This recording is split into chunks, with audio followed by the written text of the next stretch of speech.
Ikaw ang ilaw, ikaw ang asin. Mabiyayang araw ng Martes, mga kapanalig.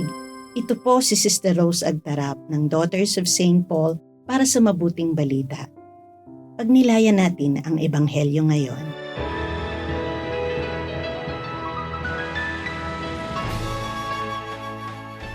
Sinabi ni Jesus sa kanyang mga alagad, Kayo ang asin ng mundo.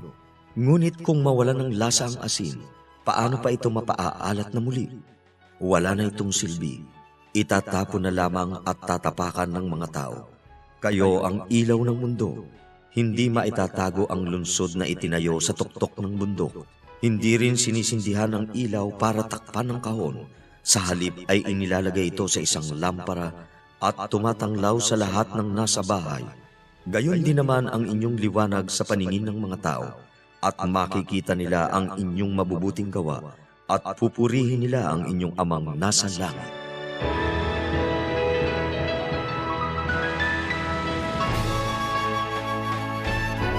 Kayo ang asin at liwanag ng sanglibutan. Ano ang gustong sabihin sa atin ni Jesus sa mga katagang ito? Mga kapanalig, ang asin ay importante sa buhay natin dahil sa napakaraming nagagawa nito. Halimbawa, sa pagluluto, napakahalagang sangkap ang asin. Kung walang asin, wala ring lasa ang ating pagkain. At hindi lang ito nagpapalasa. Isa rin itong importanteng preservative. Kung lalagyan ng asin ang isda o karne, pwede itong maitago ng matagal at hindi ito masisira. Samantala, ang ilaw ay nagbibigay ng liwanag sa gitna ng kadiliman.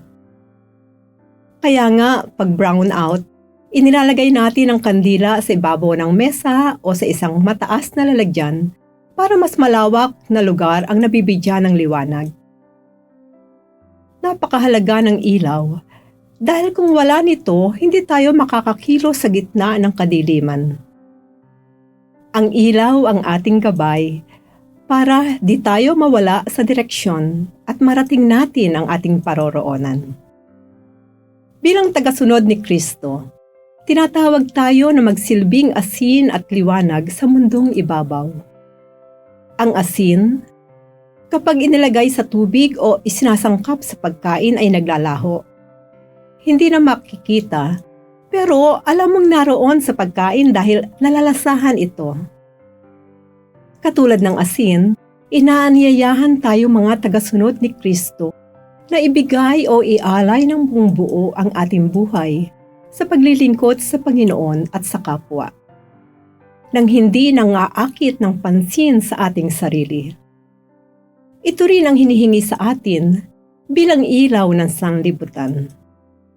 Nakapagbibigay tayo ng liwanag at naaakay natin ang kapwa sa tamang landas, hindi dahil sa sariling kakayahan, kundi dahil pinagkalooban tayo ng Diyos ng biyaya para maisagawa ng buong katapatan ang mga tungkuling iniatang niya sa ating mga balikat. Gaya ng buwan na sumasalamin sa liwanag ng araw, tinatawag tayong sumalamin sa liwanag ng mundo na walang iba kundi ang Panginoong Jesus. Mga kapanalig, support our Paulines mission.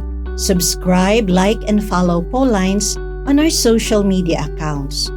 Donate through our donations channels to help us continue our ministry. Ipadala po ninyo ang inyong mga intensyon at kahilingan at makakaasa kayo na isinasama namin kayo lagi sa aming panalangin araw-araw.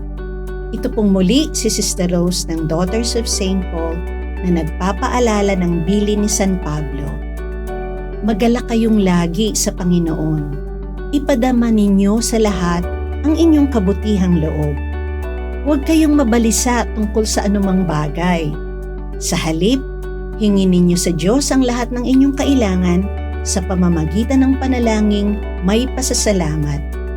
At ang kapayapaan ng Diyos na hindi kayang maunawaan ng tao ang siyang mag-iingat sa inyong puso at pag-iisip dahil sa inyong pakikipag-isa kay Kristo Jesus.